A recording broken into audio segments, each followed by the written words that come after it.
তিনি বোরো 10-এর চেয়ারপারসন এবং 81 নম্বর ওয়ার্ডের কাউন্সিলর এবং এই মুহূর্তে আমাদের মুখোমুখি সেই জুঁই বিশ্বাস। জুঁই, প্রথমেই আপনাকে আমি বলবো আমার সময় দেওয়ার জন্য ধন্যবাদ।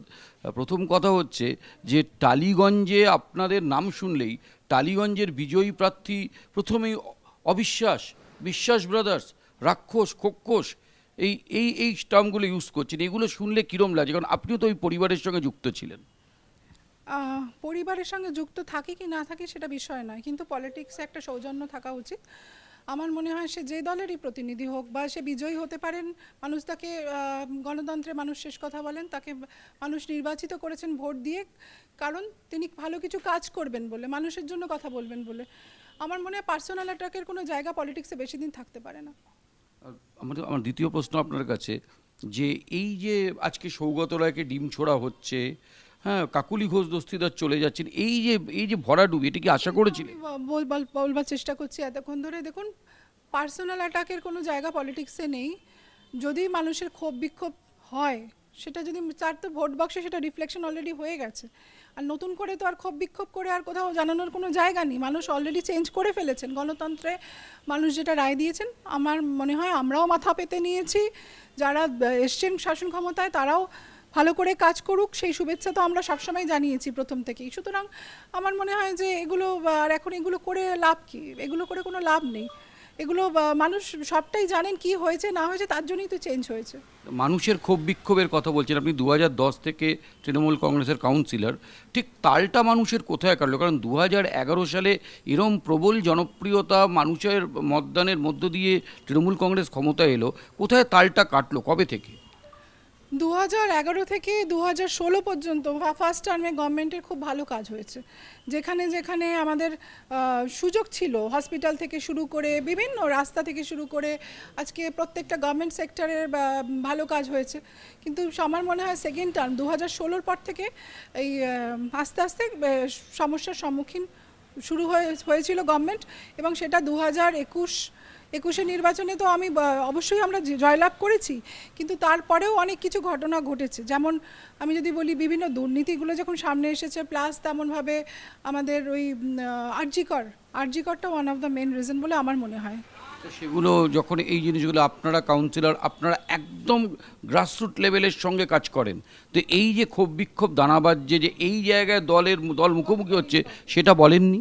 বলার জায়গা ছিল না, কোথাও বলার জায়গা ছিল না। কারণ যারা নেত্রীর সঙ্গে মানে সবসময় থাকতেন, তারা এমন ব্যারিকেড করে রাখতেন, আমার মনে হয় তারাই আজকে এই পতনের জন্য দায়ী। তারাই মিসলিড করেছেন নেত্রীকে। এবং অবশ্যই তার সঙ্গে আইপ্যাকের তো একটা ভূমিকা রয়েছে। যাদের কাজ ছিল গ্রাউন্ড লেভেলের স্ট্যাটিস্টিক্স ডেটা মানে সব কালেকশন করে পৌঁছে দেওয়া দলকে, হেল্প করা টেকনিক্যালি, কিন্তু তারাও আমার মনে হয় সঠিক ডেটা বা তথ্য দিতে পারেননি বা দিতে চাননি, বা সেখানে তারা কি করেছেন সেটা ওরাই বলতে পারবে। আমার মনে হয় না যে সঠিক তথ্য পৌঁছলে আজকে এত এই বিপর্যয় এখানে হতো। মানে আপনি বলতে চাইছেন যে তৃণমূল সুপ্রিমোর কাছে আপনাদের মতো যারা গ্রাসরুট লেভেলে কাজ করতেন তারা যেতে পারতেন না, পৌঁছতে পারতেন না? না, পৌঁছানো সম্ভবই নয়।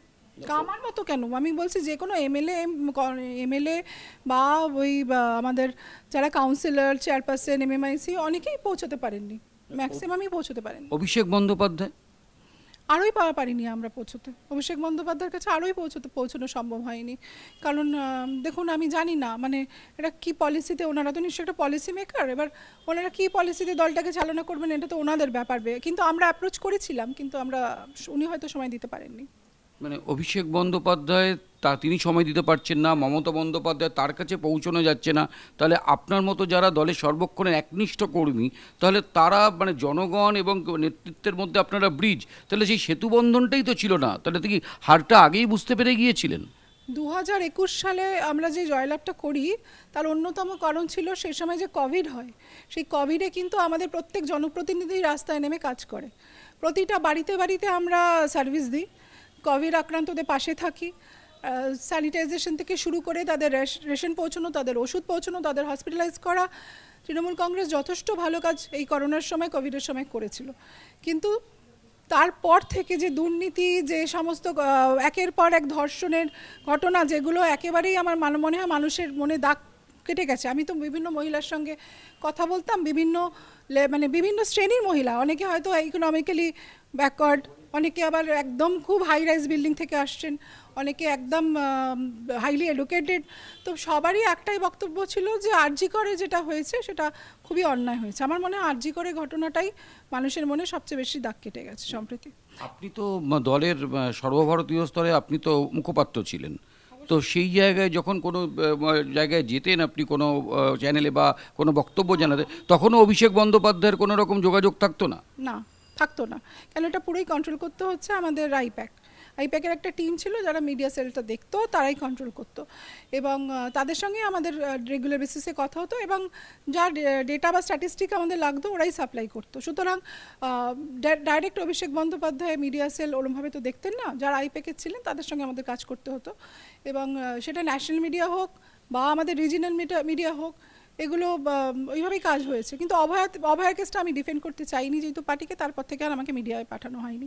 কে পাঠাতেন না? আপনার তো ঘরেই দুজন সুপার পাওয়ার তৃণমূলের নেত্রী। না, মিডিয়া সেলই হয়তো ডিসিশন নিয়েছিলেন, আমি জানি না কে ডিসিশন নিয়েছিলেন, কিন্তু আমি বলে দিয়েছিলাম যে অভয়ার কাণ্ডে আমি পার্টিকে ডিফেন্ড করতে পারবো না। As a mother I don't support Abhaya. তো তারপর থেকে আর আমাকে কোনো মিডিয়াতে আর পাঠানো হয়নি, ন্যাশনাল বা মানে রিজিনাল কোনো মিডিয়াতেই নয়। তো এক্ষেত্রে মানে আপনি মেসি কাণ্ড মানে একই সঙ্গে তাড়া করছে বিশ্বাস পরিবারকে। শতদ্রু দত্ত তিনি যে ইভেন্টের তিনি আপনাদের বিরুদ্ধে 100 কোটি টাকার মানহানির মামলা করেছেন। আমি তো আবার বলছি, আর মেসি কাণ্ড বা যেটা বলছেন সেটা সবটাই তদন্ত সাপেক্ষ। যদি তদন্তে যা সহযোগিতা করার প্রয়োজন আমি নিশ্চয়ই করবো। এটা সাবজুডিস ম্যাটার, আমি এটা নিয়ে বেশি কথা এখানে বলে তো লাভ নেই। উনি ওনার মতো যা বলছে বলুক, যদি আমাদের ডাকা হয় আমাদেরকে নিশ্চয়ই যা বলবেন আমরা নিশ্চয়ই সেটা তদন্তের স্বার্থে যা যা করার প্রয়োজন আমরা নিশ্চয়ই করব। আপনি বড় দশের চেয়ারপারসন, আপনি কি পদত্যাগ করতে চলেছেন? না, পদত্যাগ করার কথা আমি ভাবিনি, কারণ মানুষের 5 বছরের জন্য আমাদের নির্বাচিত করেছেন। একটা 10 ইয়ার কমপ্লিট না হলে মাঝপথ থেকে যদি আমি ছেড়ে দিয়ে এখন চলে যাই, তাহলে অনেক মানুষ আসেন যাদের শুধু বড় চেয়ারপারসনেরই সিগনেচার লাগে, শুধু কাউন্সিলর সিগনেচারে হয় না, তাহলে সেই মানুষগুলো সাফারার হবে। আর কিছু নয়, আর তো বেশি দিন নেই ও হাতে, হয়তো 4-5 মাস পরেই হয়তো ইলেকশন হতে পারে, I am not sure. But এই কটা মাসের জন্য এই লোকগুলো কোথায় যাবে, কার কাছে যাবে, ওনারা শুধু শুধু হ্যারাস হবেন। এই জন্য আমি এই মুহূর্তে কিছু পদত্যাগ করার কথা ভাবিনি। প্রাক্তন মুখ্যমন্ত্রী যে বাড়িতে বৈঠক ডেকেছিলেন ইলেকশনের পরে, তাতে আপনি গিয়েছিলেন? না, আমি সেদিনকে আমাকে দুপুরবেলায় কন্ট্রোল রুম থেকে ফোন করে জানানো হয় যে আমাদের হাউস হচ্ছে না। তারপরে আমি কলকাতার বাইরে চলে গেছিলাম। রাত্রেবেলা এখন আমাকে নেতৃবৃন্দ খবর দেন, সেই সময় আমি কলকাতার বাইরেই ছিলাম এবং পরবর্তী মানে নেক্সট দিন যেদিনকে ফিরে আসা কথা সেদিন আমি টাইমে ফিরতে পারিনি, তার জন্য আমার সেদিনকে যাওয়া হয়নি। কিন্তু আমার হাউসের রেকর্ড আপনি দেখে নিন, আমি প্রতিটা হাউসে অ্যাটেন্ড করি।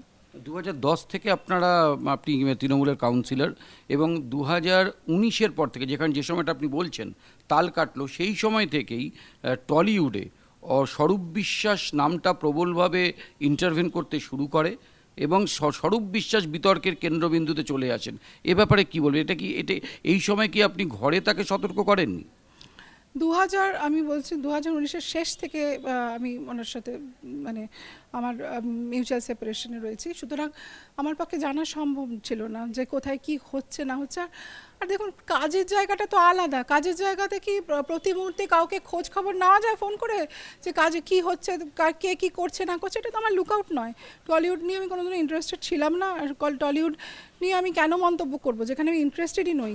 টলিউডে কি হচ্ছে সেটা দেখার তো আমার দরকারও নেই, সেখানে তো আমাকে দায়িত্ব দেওয়া হয়নি। যিনি দায়িত্বে ছিলেন তিনি বলতে পারবেন। আপনার পরিবারেরই লোক, পরিবারের লোক হলে তো আমি সবার তো আমি ওরমভাবে বলতে পারবো না। পরিবারের লোক তো অনেকের রয়েছে, আপনি বলতে পারবেন আপনার পরিবারের লোক কে কী করে বেড়াচ্ছে, সবার দায়িত্ব কি আপনি নিতে পারবেন না।